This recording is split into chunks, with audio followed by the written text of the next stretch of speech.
അപ്പോൾ നമുക്കിനി ഒന്ന് ഡൽഹിയിലേക്ക് പോകാം. നമ്മുടെ BJP പ്രതിനിധികൾ അല്ലെ കൗൺസിലേഴ്സ് എല്ലാവരും ഇന്നലെ പ്രധാനമന്ത്രിയെ കണ്ടു. വളരെ ഹാപ്പി ആയിട്ടാണ് BV രാജേഷ് മേയർ ഇന്നലെ പ്രതികരിച്ചത്. അദ്ദേഹം പറഞ്ഞത് തിരുവനന്തപുരത്ത് ഉറപ്പായും വികസനം എത്തും, അത് നിങ്ങൾ കാത്തിരുന്ന് കണ്ടോളൂ എന്നാണ് കൃത്യമായി BV രാജേഷ് പറഞ്ഞു വെച്ചത്. നമുക്ക് ആ വാർത്തയിലേക്ക് പോകാം. അതെ, തീർച്ചയായും.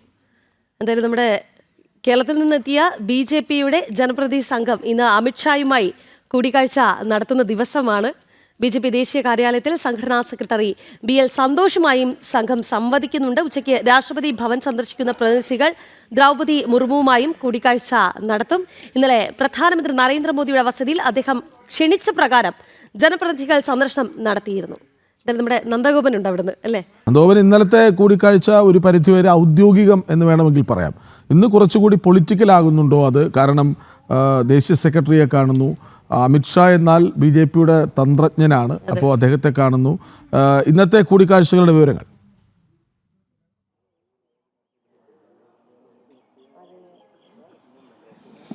കൃഷ്ണജ്, കേരളത്തിൽ നിന്നും എത്തിയ ജനപ്രതിനിധികളുടെ സംഘം ഇന്നിപ്പോൾ 3-ാം ദിവസമാണ് ഡൽഹിയിൽ ചെലവഴിക്കുന്നത്. അപ്പോൾ മേയർ VV രാജേഷ് നമ്മളോടൊപ്പമുണ്ട്. അദ്ദേഹവും അദ്ദേഹത്തോടൊപ്പമുള്ള സംഘവും ഇന്നലെ പ്രധാനമന്ത്രി നരേന്ദ്രമോദിയുമായി കൂടിക്കാഴ്ച നടത്തിയിരുന്നു. എങ്ങനെയുണ്ടായിരുന്നു ഒരു കൂടിക്കാഴ്ച? ഇന്നലെ മാധ്യമങ്ങളിലൂടെ വന്നല്ലോ, ജീവിതത്തിൽ അപൂർവമായി കിട്ടുന്ന ഒരു അനുഭവം. അദ്ദേഹത്തിന് ഇത്രത്തോളം കേരളത്തെക്കുറിച്ച് ഇത്രത്തോളം ഡീപ്പായിട്ടുള്ള വിവരം അത് ഒരുപക്ഷെ ഞങ്ങൾക്കറിയാവുന്നതിനേക്കാൾ കൂടുതൽ കാര്യങ്ങൾ ഞങ്ങളോട് പങ്കുവച്ചു. മാത്രമല്ല, ഇന്നലെ കണ്ടൊരു പ്രത്യേകത, ഒരു പ്രധാനമന്ത്രിയാണ് ലോകം ശ്രദ്ധിക്കുന്ന നേതാവാണ്. പക്ഷേ അദ്ദേഹം ഓരോ ജനപ്രതിനിധികളുടെയും അടുത്ത് വന്നിട്ട് പരമാവധി എല്ലാവരോടും അവരുടെ വ്യക്തിപരമായ കാര്യങ്ങൾ, അപ്പോൾ കുടുംബത്തിലെ കാര്യങ്ങളൊക്കെ അദ്ദേഹം ചോദിച്ചു. അതൊക്കെ തന്നെ ഈ വന്നവർക്ക് വലിയൊരു കോൺഫിഡൻസ് സൃഷ്ടിച്ചിട്ടുണ്ട്.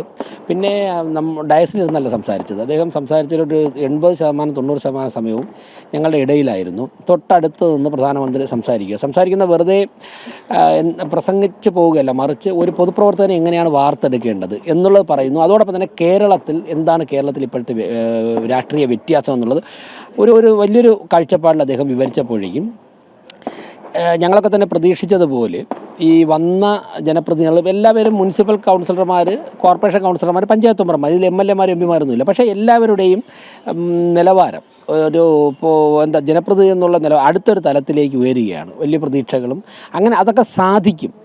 ഒരു പഞ്ചായത്ത് മെമ്പർക്ക് തന്നെ കൂടുതൽ, ആ വാക്ക് ഞാൻ ഉപയോഗിക്കുന്നില്ല, അദ്ദേഹം ഉപയോഗിച്ചിട്ടില്ല, പക്ഷേ കൂടുതൽ സമൂഹത്തിന് വേണ്ടി ചെയ്യാൻ സാധിക്കും. അങ്ങനെയുള്ള ഉദാഹരണങ്ങളൊക്കെ പറഞ്ഞ് ആ രീതിയിലുള്ള വ്യക്തിപരമായുള്ള അടുപ്പം കൂടുതലായിരുന്നു. അത് അഖിലേന്ത്യാ അധ്യക്ഷൻ്റെയൊക്കെ സാന്നിധ്യത്തിലാണ്. അഖിലേന്ത്യാ സംഘടനാ general secretary BL Santhosh ji ഉണ്ടായിരുന്നു, നിതിൻ VG ഉണ്ടായിരുന്നു, സംസ്ഥാന അധ്യക്ഷൻ രാജീവ് ചന്ദ്രശേഖർ ജി ഉണ്ടായിരുന്നു. അപ്പോൾ അത്തരത്തിലുള്ളൊരു പുതിയ അനുഭവം. അത് കഴിഞ്ഞപ്പോഴേക്കുള്ള എല്ലാവരുടെയും പെരുമാറ്റവും മുഖങ്ങൾ നോക്കിയാൽ തന്നെ അറിയാം. എല്ലാവരോട് ചോദിച്ചു കഴിഞ്ഞാൽ എല്ലാവരും പറയുമല്ലോ. അത്തരത്തിൽ വലിയൊരു അനുഭവമായിരുന്നു. ഇന്നത്തെ ഷെഡ്യൂളിൽ ഇന്നിപ്പോൾ രാവിലെ ഡൽഹി മുഖ്യമന്ത്രി രേഖ ഗുപ്താജിയാണ് ആദ്യത്തെ സെഷൻ കയറിയത്. വലിയ ചുരുങ്ങിയ കാലം കൊണ്ട് ഏറ്റവും വലിയ ജനകീയ പ്രവർത്തനങ്ങൾ നടത്താൻ പറ്റിയ ഒരു മുഖ്യമന്ത്രിയാണ്. അവരുടെ പ്രത്യേകത കോർപ്പറേറ്ററായിരുന്നു. ഡൽഹിയിലെ കോർപ്പറേറ്ററിൽ നിന്ന് മുഖ്യമന്ത്രി സ്ഥാനത്ത് എത്തിയതാണ്. മഹിളാ മോർച്ചയുടെ അപ്പം പാർട്ടി പ്രവർത്തകയായിരുന്നു, കൗൺസിലറായിരുന്നു, അതോടൊപ്പം തന്നെ മുഖ്യമന്ത്രിയായി. അപ്പോൾ വളരെ വലിയൊരു വ്യത്യസ്തമായ അനുഭവങ്ങളുടെ വനിതയുമാണ്.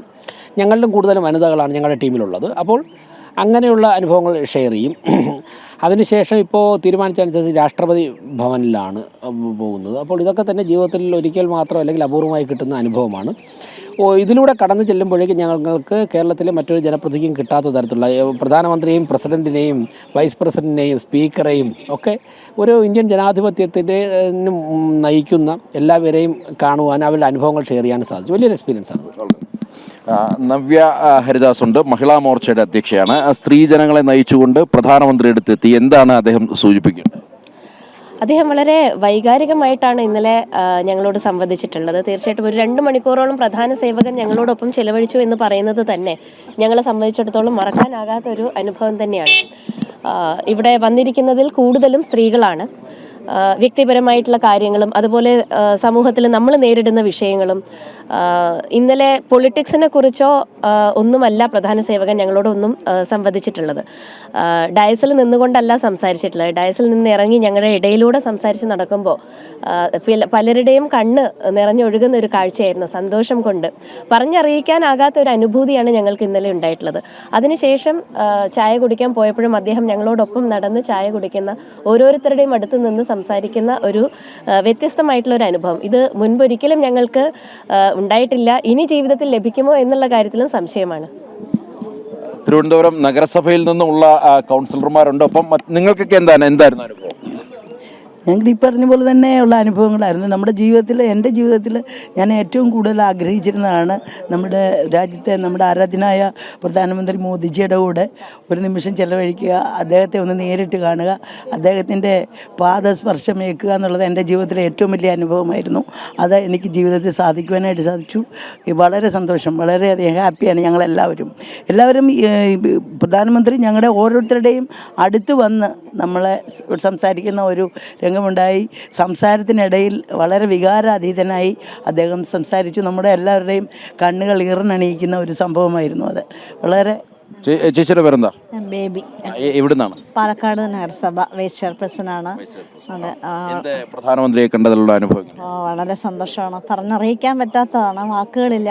കാരണം അവിടെ കൂടിയിരുന്ന മുഴുവൻ പ്രവർത്തകരും ജനപ്രതിനിധികളും കണ്ണീരടിഞ്ഞാണ് കാണുന്നത്. കാരണം സ്വന്തം നമ്മുടെ ഒരു ആൾക്കാരെ മക്കളെ പോലെയാണ് കരുതിയിട്ട് പ്രധാനമന്ത്രി പറയുന്നത്. തൻ്റെ അനുഭവത്തിൽ ഗുജറാത്തിൽ എങ്ങനെയാണോ അതേ തന്നെ നമ്മൾ വരും ഭാവിയിലുള്ള നമ്മളെ കൗൺസിലർമാരും പ്രവർത്തിച്ച് മാതൃകയാക്കണം എന്നാണ് പറഞ്ഞുകൊണ്ടിരിക്കുന്നത്. അതുപോലെ തന്നെ നമ്മൾ ചിട്ടയായിട്ട് നടന്നു കൊണ്ടുപോയിട്ട് പ്രധാനമന്ത്രിക്ക് ആ വാക്ക് നിറവേറ്റി കൊടുക്കും എന്നാണ് പറയാനുള്ളത്. ഞാൻ തിരുവനന്തപുരം ജില്ലയിലെ മുതാക്കൽ ഗ്രാമപഞ്ചായത്തിലെ പ്രസിഡൻ്റാണ് ഷൈനി. പ്രധാനമന്ത്രിയെ കാണണം എന്നുള്ളത് തന്നെ വളരെ ആഗ്രഹിച്ചതാണ്. തിരുവനന്തപുരത്ത് വന്നപ്പോൾ ലൈനപ്പിൽ കണ്ടു, എങ്കിൽ കൂടിയും കണ്ടുകൊണ്ടിരിക്കണം എന്നുള്ള ഒരു, കാരണം നമ്മളെ കുടുംബത്തിലൊരു അംഗത്തിനെ കാണണം. 1.5 മണിക്കൂർ നേരം പ്രധാനമന്ത്രി സംവദിച്ചു അല്ലേ? തീർച്ചയായിട്ടും ഞങ്ങളൊരു കൊച്ചു കുട്ടികളെ കണക്ക് നമ്മുടെ ഇടയിലോട്ട് ഇറങ്ങി വന്ന് ഞങ്ങൾ ഓരോരുത്തരോടും കാര്യങ്ങളെല്ലാം പറഞ്ഞ് ഞങ്ങളിനി വാർഡിൽ ചെയ്ത് നമ്മളിനി നമ്മുടെ പഞ്ചായത്തിൽ ചെയ്യേണ്ട കാര്യങ്ങളെല്ലാം അദ്ദേഹം ചിട്ടയോടുകൂടി പറഞ്ഞു തരികയാണ് ചെയ്തത്. വളരെ വളരെ വളരെ ഒരു അനുഭവമായിരുന്നു അദ്ദേഹത്തിൻ്റെ കൂടെയുള്ള ആ കുറച്ച് സമയങ്ങൾ തന്നെ. എല്ലാവർക്കും അത്ര ഒരു അനുഭവമായിരുന്നു. തീർച്ചയായും എല്ലാവർക്കും നല്ലൊരു അനുഭവമാണ്, സന്തോഷമാണ്. നമ്മളെ സംബന്ധിച്ചിടത്തോളം ഞാൻ അകത്തേത്തറ പഞ്ചായത്തിൽ പ്രസിഡൻ്റാണ്, ബിന്ദു രാമചന്ദ്രനാണ് പേര്. നമ്മുടെ അകത്തേത്തറ പഞ്ചായത്തിൽ നിവാസികൾക്ക് എല്ലാവർക്കും നമ്മളെ ഏൽപ്പിച്ച ഒരു സന്തോഷമുണ്ട്, വളരെ സന്തോഷം. നമ്മളെ നല്ല ഹാപ്പിനെസ്സോടെയാണ് നല്ല മോദിജി നമുക്ക് സംസാരിച്ചത്. ജനപ്രതിനിധികളുടെ ഇടയിൽ കൂടെയാണ് വന്ന് സംസാരിച്ചത്. നല്ല ഫ്രീ ആയിട്ട്, എന്താ പറയാൻ വാക്കുകളില്ല, അത്രയും സന്തോഷം, മനോഹരം. ഇന്ന് പ്രധാനമന്ത്രി മാത്രമായിട്ടല്ല കൂടിക്കാഴ്ച നടത്തിയത്, ഇന്നലെ JP നദ്ദയുമായി കൂടിക്കാഴ്ച നടത്തി. അങ്ങനെ നിരവധി മനോഹർലാൽ ഖട്ടറുമായി കൂടിക്കാഴ്ച നടത്തി. എങ്ങനെ തോന്നുന്നു മൊത്തത്തിലുള്ള ഒരു ഡൽഹി യാത്രയുടെ അനുഭവം? ചേട്ടൻ്റെ പേരും ഏത്? എൻ്റെ പേര് സജീവൻ എന്നാണ്, കൊടുങ്ങല്ലൂർ നഗരസഭ ഓപ്പോസിറ്റ് ലീഡറാണ്. ഒരു ഏറ്റവും താഴെത്തട്ടിലുള്ളൊരു ജനപ്രതിനിധി എന്നുള്ള നിലയ്ക്ക് ഒരിക്കലും സ്വപ്നം കാണാൻ പറ്റാത്തൊരു കാര്യമാണ് കഴിഞ്ഞ ഒരു 3-4 ദിവസമായിട്ട് ഞങ്ങൾ അനുഭവിച്ചുകൊണ്ടിരിക്കുന്നത്. നമുക്കറിയാം, ലോകാരാധനായിട്ടുള്ള പ്രധാനമന്ത്രി നരേന്ദ്രമോദിയുമായിട്ട് ഏറ്റവും അടുത്ത് അദ്ദേഹം നമ്മളെ തോളത്ത് തട്ടി വളരെ സന്തോഷത്തോടുകൂടി നമ്മളെ കേരളത്തിലെ ജനങ്ങളെ, അതുപോലെ തന്നെ ബലിദാനികളുടെ കാര്യവും, അതുപോലെ തന്നെ കേരളം ഭാരതീയ ജനതാ പാർട്ടിക്ക് വലിയ മുന്നേറ്റം കേരളത്തിൽ നടത്താൻ കഴിയും. നിങ്ങളുടെ ഈ ഒരു 3-5 ദിവസത്തെ ക്ലാസ്സുകളും അതുപോലെ തന്നെ ജനപ്രതിനിധികളുമായിട്ടുള്ള ബന്ധം ഒക്കെ തന്നെ വളരെ ഗുണം ചെയ്യും എന്ന് അദ്ദേഹം സൂചിപ്പിക്കുകയുണ്ടായിരുന്നു. അത് തന്നെയാണ് ഓരോ ജനപ്രതിനിധികളും പറയുന്നത്, അവരുടെ ജീവിതത്തിൽ ലഭിച്ച ഏറ്റവും വലിയ അവസരം. അല്ലെങ്കിൽ ഒരു ഈ പറഞ്ഞ പോലെ ഡൽഹിയിൽ നമ്മുടെ BJP പ്രതിനിധി സംഘമുണ്ട്.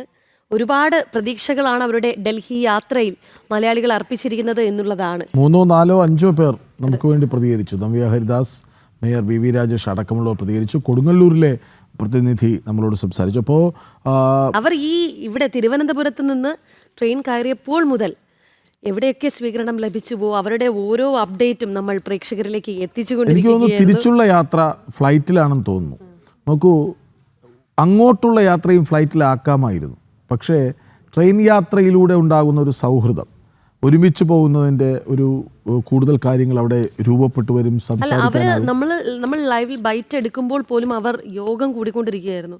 ഇവിടെ പലരും ഇവരുടെ ട്രെയിൻ യാത്രയെക്കുറിച്ച്, ഈ ഡൽഹി സന്ദർശനത്തെക്കുറിച്ച്, അതെല്ലാം തന്നെ എല്ലാത്തിലും ഒരു നെഗറ്റീവ് കണ്ടെത്തുന്നവരോട് നമ്മൾ അതൊന്നും വിശദീകരിച്ചിട്ട് കാര്യമില്ല. എങ്കിൽ പോലും ഒരു ഒരുക്കത്തിനുള്ള സമയം ഇവിടെ ഉണ്ടായിരുന്നു. ആ യാത്രയിൽ അത് കൂടുതൽ വലിയ പദ്ധതികളായി ചിലപ്പോൾ രൂപപ്പെട്ടു വരും. അതൊക്കെ ധരിപ്പിക്കേണ്ട ഇടങ്ങളിൽ ധരിപ്പിക്കേണ്ടി വരും. ഇത് രാഷ്ട്രീയവും ഔദ്യോഗികവുമായ സന്ദർശനമാണ് അല്ലേ? BJPയുടെ വരവ്, കേരളത്തിൽ BJPയുടെ വരവ് MLA ആയി MP ആയും വന്നു കഴിഞ്ഞു. പക്ഷെ ഒരു നഗരസഭ ഭരണം പിടിക്കുക എന്ന് പറഞ്ഞാൽ ഒരു പ്രദേശമാകെ പിടിച്ചെടുക്കലാണ്.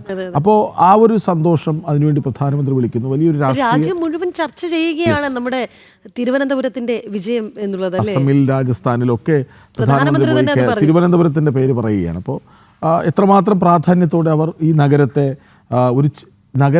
നഗരസഭാ വിജയം ഒരു പ്രധാനമന്ത്രിക്ക് അത്ര വലിയ കാര്യമൊന്നുമില്ല. തീർച്ചയായും. പക്ഷേ അതിനെ പരിഗണിക്കുന്നു എന്നത് വലിയ പ്രധാനപ്പെട്ട ഒരു കാര്യം തന്നെയാണ്.